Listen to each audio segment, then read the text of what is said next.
Hmm.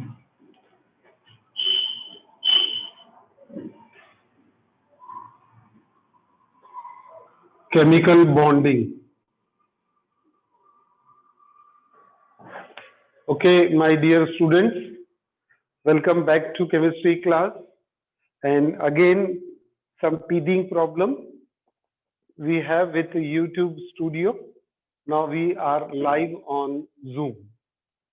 And thanks to these two students who are doing so much of help to us, है ना, Lavanya and Anirudh. सो बेटा चलिए शुरू करते हैं हम लोग. केमिकल बॉन्डिंग पढ़ा था हमने, and according to octet theory, a bond is formed by sharing of electron. When bond is formed by sharing of electron, we get covalent bond, and a bond which is formed by electrostatic force of attraction, electrostatic force of attraction between oppositely charged ions, attraction between oppositely charged ions,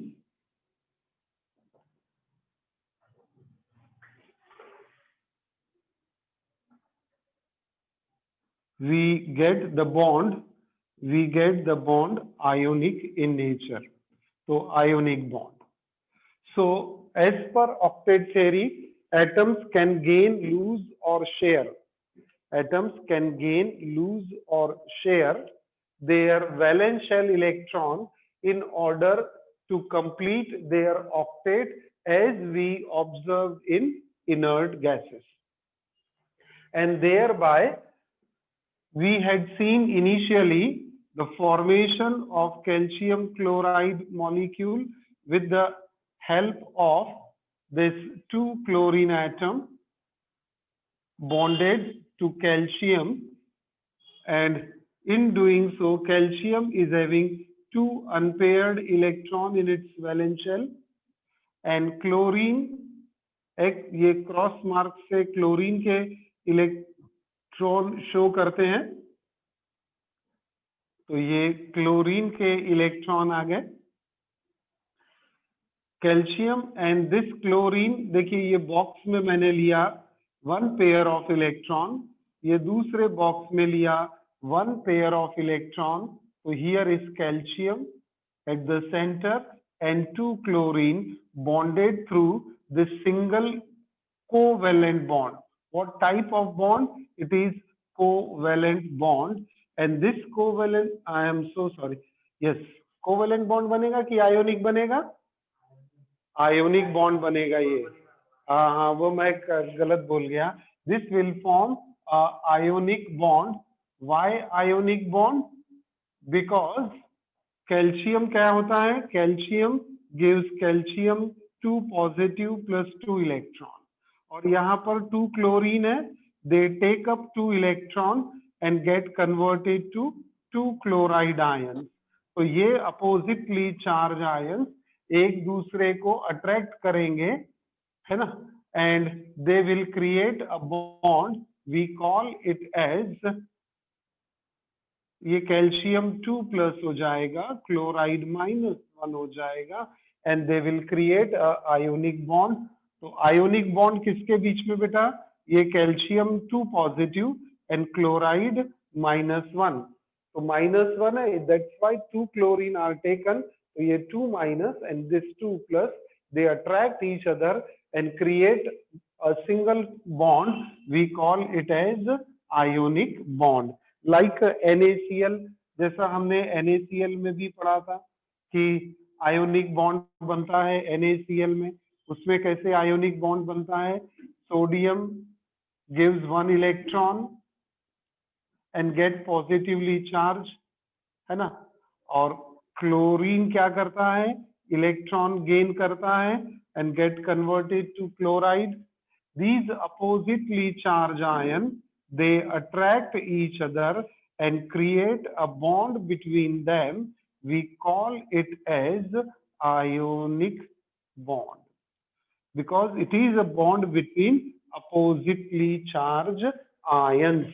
Ions के बीच में bond है, इसीलिए ionic bond हो गया।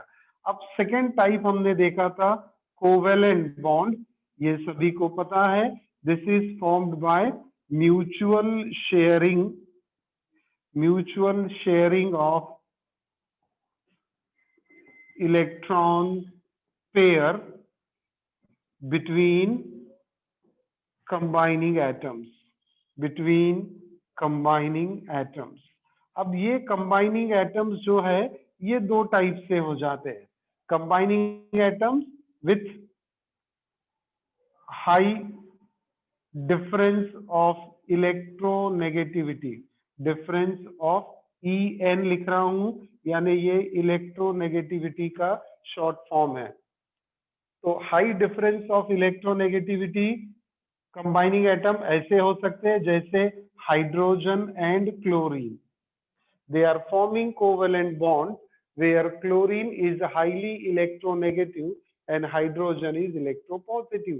The difference is very large and that's why they can create a covalent bond between them by sharing of electron pair. और कुछ ऐसे भी एटम होते हैं, they have very low or negligible difference in electronegativity,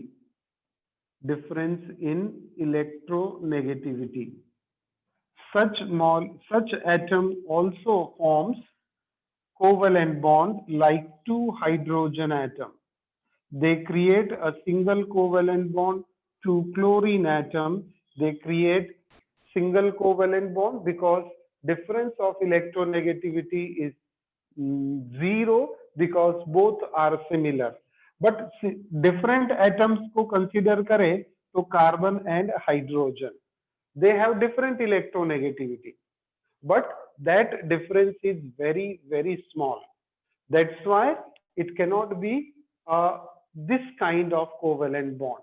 This kind of covalent bond से मतलब जहां high difference of electronegativity आएगा उसे हम कहेंगे polar covalent bond, और जहां पर नो डिफरेंस ऑफ इलेक्ट्रोनेगेटिविटी और नेग्लिजिबल डिफरेंस ऑफ इलेक्ट्रोनेगेटिविटी उसे हम कहेंगे नॉन पोलर कोवेलेंट बॉन्ड।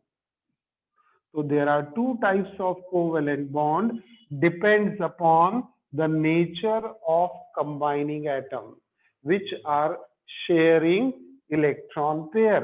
जैसे फिर से समझने के लिए मैं यहाँ पर हाइड्रोजन और फ्लोरीन ये दो डिफरेंट एटम लेता हूं।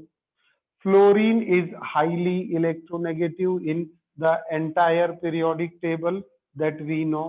अब होता क्या इसमें, हाइड्रोजन का एक इलेक्ट्रॉन और फ्लोरीन तो हेलोजन है तो उसके आउटर मोस्ट में 7 इलेक्ट्रॉन्स होंगे, और ये 7 इलेक्ट्रॉन्स मैं क्रॉस मार्क से दिखा रहा हूं। अब क्या हाइड्रोजन के पास एक इलेक्ट्रॉन, फ्लोरीन के पास एक अनपेयर्ड इलेक्ट्रॉन, 3 पेयर्ड है 1 अनपेयर्ड है, तो एक इलेक्ट्रॉन फ्लोरीन का एक इलेक्ट्रॉन हाइड्रोजन का दोनों मिलके शेयर करेंगे और शेयर करने के बाद ये बना लेंगे कोवेलेंट बॉन्ड। कौन सा bond, covalent bond between hydrogen and fluorine. Now such type of covalent bond is what we call as polar covalent bond, because polarity यहाँ दिखती है बॉन्ड बनने के बाद भी अपने को, फ्लोरीन पे फ्रैक्शनल नेगेटिव चार्ज हम शो कर सकते हैं, हाइड्रोजन पे फ्रैक्शनल पॉजिटिव चार्ज। तो ये जो मैंने फर्स्ट वाला पॉइंट लिखा है कि mutual sharing of electron pair between combining atoms, what type of combining atoms, combining atoms having high difference of electronegativity like hydrogen and fluorine will create a polar covalent bond। Okay तो ये हो गया polar covalent bond. Difference समझ में आ गया आपको, polar covalent bond. अब ये दूसरा एग्जाम्पल हम क्लोरीन यानी Cl2 molecule between 2 chlorine atom there is a covalent bond. Now these two atoms are similar. As these two atoms are similar, they have same electronegativity, and when we create covalent bond, कैसे बनेगा? ये वाले chlorine के 7 electron हम dot से show करते हैं. Out of 7, 6 are already paired, 1 is unpaired. ये वाला डॉट अनपेयर्ड. इसके साथ बेटा दूसरा क्लोरीन आ रहा है, उसके भी 7 इलेक्ट्रॉन्स है, और उसको डिफरेंशिएट करने के लिए हम क्रॉस से दिखा देते हैं. तो 6 हो गए. 7th वाला ये क्रॉस यहाँ पर आ गया. अब दोनों क्लोरीन क्या करेंगे? एक डॉट और एक क्रॉस, ये दोनों आपस में शेयर करेंगे. ये पेयर ऑफ इलेक्ट्रॉन बाकी पेयर ऑफ इलेक्ट्रॉन से अलग है. बाकी पेयर कैसी है? डॉट वाले पेयर है या फिर क्रॉस वाली पेयर है. ये पेयर में डिफरेंस क्या दिखा आपको? एक डॉट है और एक क्रॉस है. तो ये पेयर ऑफ इलेक्ट्रॉन, हम shared pair of electron, and they create a covalent bond between them. तो ये बना non polar covalent bond. Non polar covalent bond. अब पोलैरिटी दिखा सकते क्या? ऐसा हम फ्रैक्शनल नेगेटिव, फ्रैक्शनल पॉजिटिव नहीं, क्योंकि दोनों की इलेक्ट्रोनेगेटिविटी सेम है. इसी को एक और एग्जांपल से समझते हैं. हम कंसिडर करते हैं CH4 मॉलिक्यूल. CH4 में कार्बन सेंट्रल एटम है ना, और कार्बन के पास 4 अनपेयर्ड इलेक्ट्रॉन है. कार्बन के पास 4 अनपेयर्ड इलेक्ट्रॉन कैसे आएंगे? हमने स्ट्रक्चर में समझा था 1s2 2s2, 2px1 and 2py1, और इसके पास 2pz, ये वैकेंट है 0. 6 इलेक्ट्रॉन हो गए. अब इसके पास तो 2 ही अनपेयर्ड है, तो ये डबल दो अनपेयर्ड इलेक्ट्रॉन है, तो 2 कोवेलेंट बॉन्ड बनाएगा सिंगल. बट हम क्या देखते हैं कि इसका जो एक्साइटेड स्टेट इलेक्ट्रॉनिक कॉन्फ़िगरेशन है,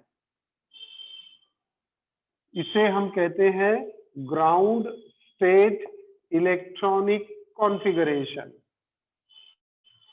अब इसमें क्या करेंगे कि वैलेंस शेल का एक इलेक्ट्रॉन, ये वैलेंस शेल है, आउटर मोस्ट शेल कौन सा है? सेकेंड है, 2s एंड 2p.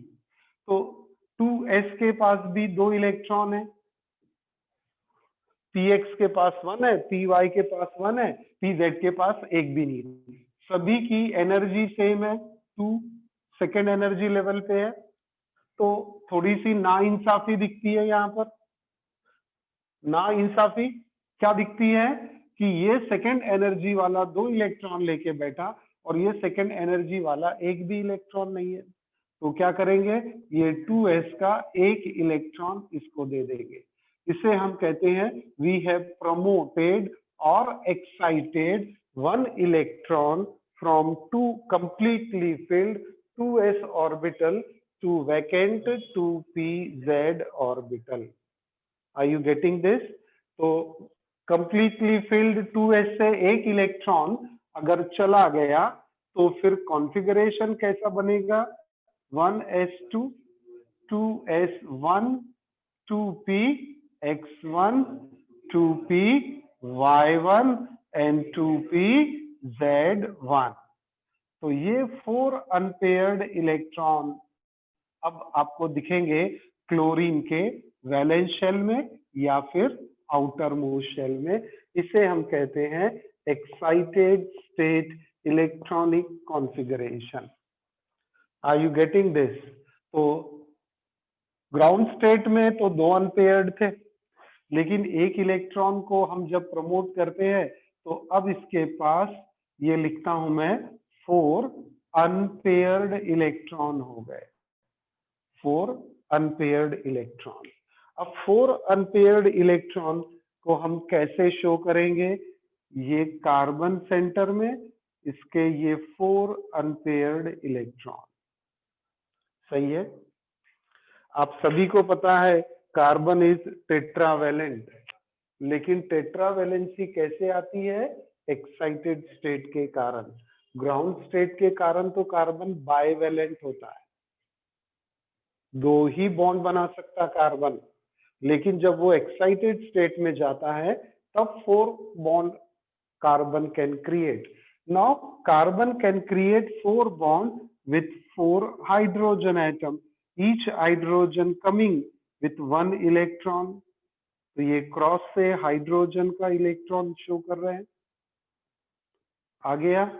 अब यहाँ क्या देखेंगे हम कि किस तरह से अपना बॉन्ड बन गया पूरा, ये देख लो। कार्बन सेंटर में, ये hydrogen 1 covalent bond, likewise second, third and fourth covalent bond we see with the carbon. तो ये फिर से क्या हो गया बेटा, ये शेयर्ड पेयर ऑफ इलेक्ट्रॉन, यहाँ शेयर्ड पेयर ऑफ इलेक्ट्रॉन, ये भी शेयर्ड पेयर ऑफ इलेक्ट्रॉन, और they are mutually sharing. Carbon 1 electron दे रहा है, हाइड्रोजन 1 इलेक्ट्रॉन।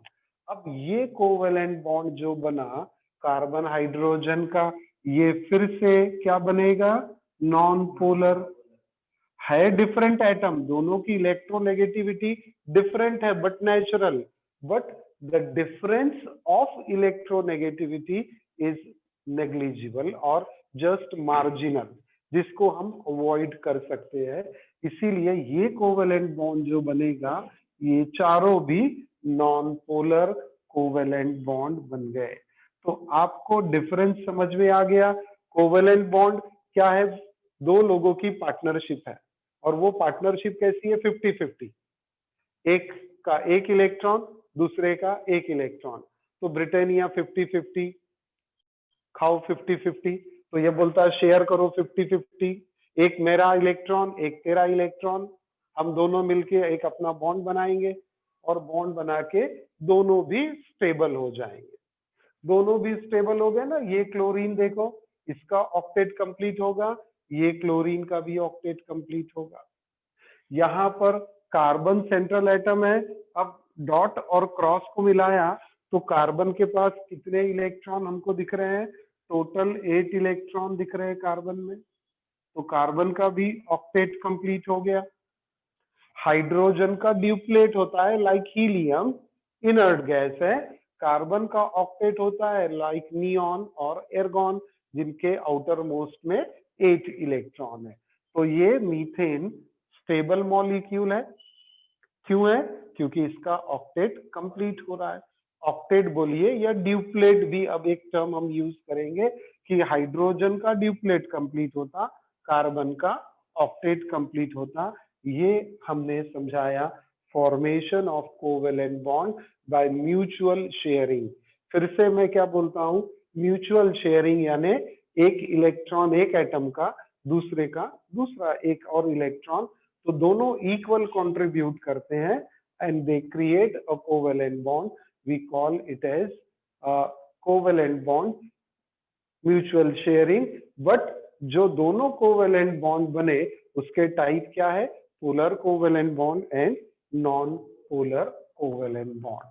सो इतना हमने पढ़ लिया था आज, सिस्टमेटिक तरीके से उसका रिवीजन हो गया after a gap of 3-4 class.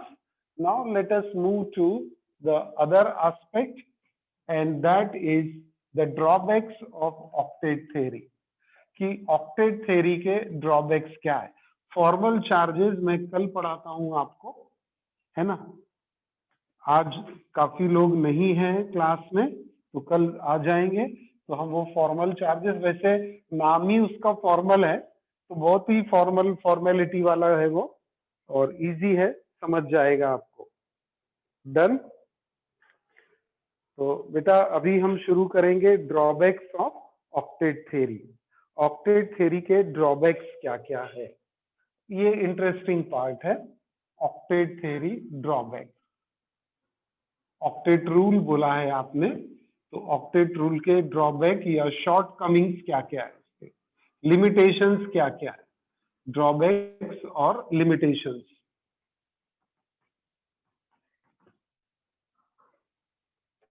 Drawbacks और लिमिटेशंस ऑफ ऑक्टेट थ्योरी। पहला तो लिमिटेशन है बिफोर फर्स्ट लिमिटेशन एक बार फिर से मैं ऑक्टेट थ्योरी के फंडे को बोल दूं। ऑक्टेट थ्योरी में क्या होता है, एटम्स गेन करते हैं, लूज करते हैं या शेयर करते हैं और अपना ऑक्टेट कंप्लीट करते हैं, बॉन्ड बनाते हैं। ये ऑक्टेट थ्योरी है। और जिसके आउटर मोस्ट शेल में 8 इलेक्ट्रॉन्स रहेंगे वो स्टेबल होगा, ऐसा ऑक्टेट थ्योरी ने बताया।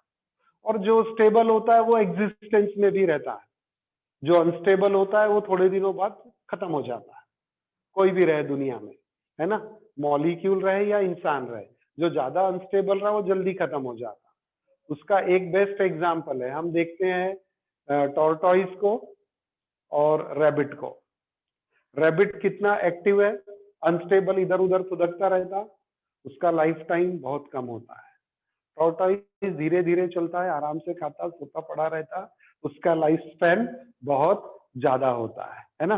तो ये सब क्यों बोल रहे हैं, हम बताना चाह रहे हैं कि जो स्टेबिलिटी है, ऑक्टेट थ्योरी ने क्या बोला कि जिसका ऑक्टेट कंप्लीट वो स्टेबल, और जो स्टेबल वो एग्जिस्टेंस में रहता है, उसको हम आइसोलेट कर सकते हैं, कलेक्ट कर सकते हैं।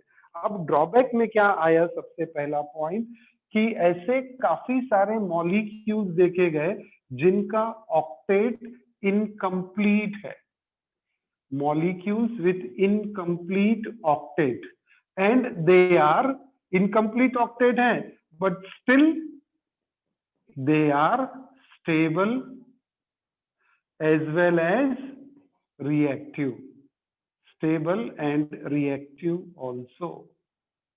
कितनी बड़ी बात हो गई, पूरा ऑक्टेट थ्योरी रॉन्ग हो गया। ऑक्टेट तो बोलता था कि जिसके पास 8 इलेक्ट्रॉन आउटर मोस्ट में वो स्टेबल और वो एग्जिस्टेंस करेगा, वो एग्जिस्ट करेगा।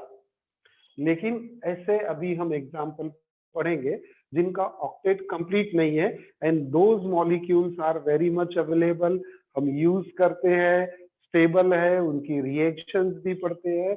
उसमें एक सबसे पहला नाम आपको जो पता है वो है AlCl3, एल्यूमिनियम क्लोराइड, जिसको हम एल्यूमिना भी बोलते हैं। अब एल्यूमिनियम क्लोराइड में सेंट्रल एटम क्या है, एल्यूमिनियम, उसके आजू बाजू कौन है, 3 क्लोरीन, ऐसा ही बनेगा। अब शॉर्ट में समझा दें आपको, 1 covalent bond is equal to how many electron, 2 electron, means 1 pair of electron. 1 bond, a single bond is equal to 1 pair of electron। तो ये वाले बॉन्ड की पेयर यहां लिख दिया, ऊपर जो बॉन्ड गया उसकी पेयर लिख दिया, लेफ्ट साइड में जो है उसका भी पेयर लिख दिया, और ये 3 क्लोरीन इसके लगा दिए। अब इस क्लोरीन अटैचमेंट के बाद अब एल्यूमिनियम में कितने इलेक्ट्रॉन दिख रहे हैं अपने को, how many electrons do we see around aluminium, 6, है ना।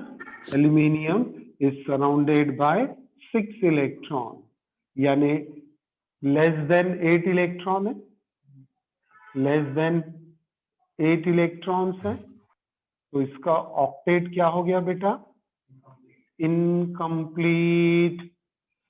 समझ रहा है क्या। और एल्यूमिनियम क्लोराइड तो एग्जिस्टेंस में है, हम यूज करते हैं।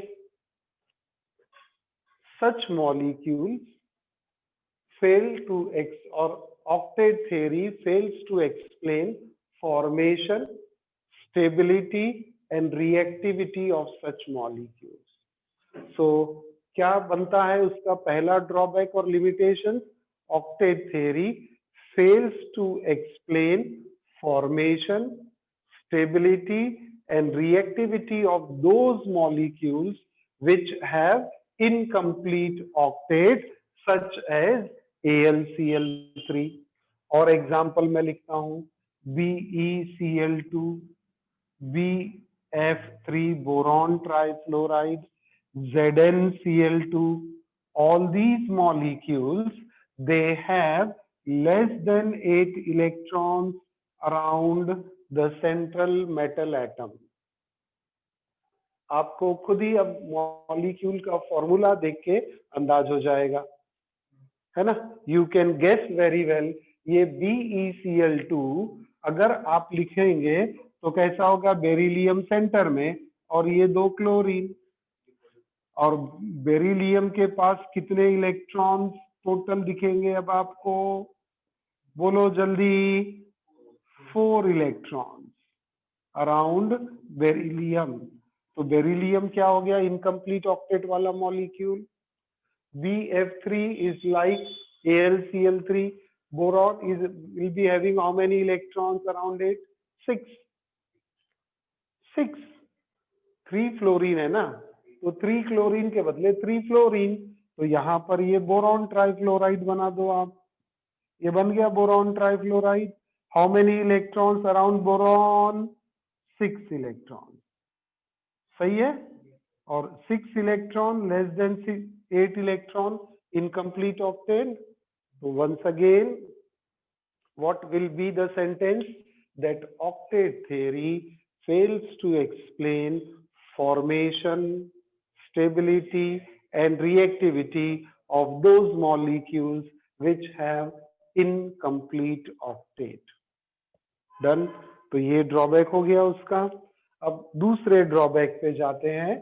The second drawback is expanded octet. Expanded octet means those molecules which have more than 8 electrons, more than 8 electrons in valence shell. ऐसे भी मॉलिक्यूल एग्जिस्ट करते हैं जिसके पास more than 8 electrons valence shell में है। And once again octet theory fails to explain formation, stability and reactivity of those molecules which have more than 8 electrons. Octet theory तो 8 पे ही चिपक गया था। 8 इलेक्ट्रॉन्स वैलेंस शेल में तो स्टेबिलिटी, लेकिन हमने देखा लेस देन 8 वाले स्टेबल है। अब देखते हैं एक्सपांडेड ऑक्टेट वाले भी स्टेबल है, और एक्सपांडेड ऑक्टेट के लिए एग्जाम्पल सबसे सिंपल PCl5, फॉस्फोरस पेंटाक्लोराइड। अब ये फॉर्मूला देखा आपने और आपका अब दिमाग काम करने लग गया होगा कि फॉस्फोरस के पास कितने इलेक्ट्रॉन होने चाहिए? 10, क्योंकि आप फिर से फॉस्फोरस को सेंट्रल एटम ले लेंगे और इसके ये 5 क्लोरीन बना दो, यहाँ पर 4 और ये 5 क्लोरीन एटम फॉस्फोरस से कनेक्टेड, यानी फॉस्फोरस के पास कितने अनपेयर्ड इलेक्ट्रॉन दिख रहे बेटा हमको? 5 अनपेयर्ड फॉस्फोरस के साथ। ये क्या करेगा? 5 क्लोरीन के साथ में शेयर करेगा। ये 5 क्लोरीन के साथ शेयर कर लिया। तो अब फॉस्फोरस सेंट्रल एटम है। इस around phosphorus how many electron? 10 electron. तो phosphorus is having 10 electrons in its valence shell. Correct है? तो क्या दिख रहा है? Expanded octet. ओके, तो phosphorus is having expanded octet in PCl5, and octet theory fails to explain formation, stability and reactivity of PCl5. दूसरा example एक और देखते हैं, SF6। अब आप SF6 का ऐसा डायग्राम बनाएंगे तो सल्फर के पास हाउ मेनी इलेक्ट्रॉन? 12, करेक्ट। तो 12 electron in the valence shell of sulphur, it is again more than 8, तो ये एक्सपांडेड ऑक्टेट हो गया। एक और एग्जांपल लेते हैं, IF7।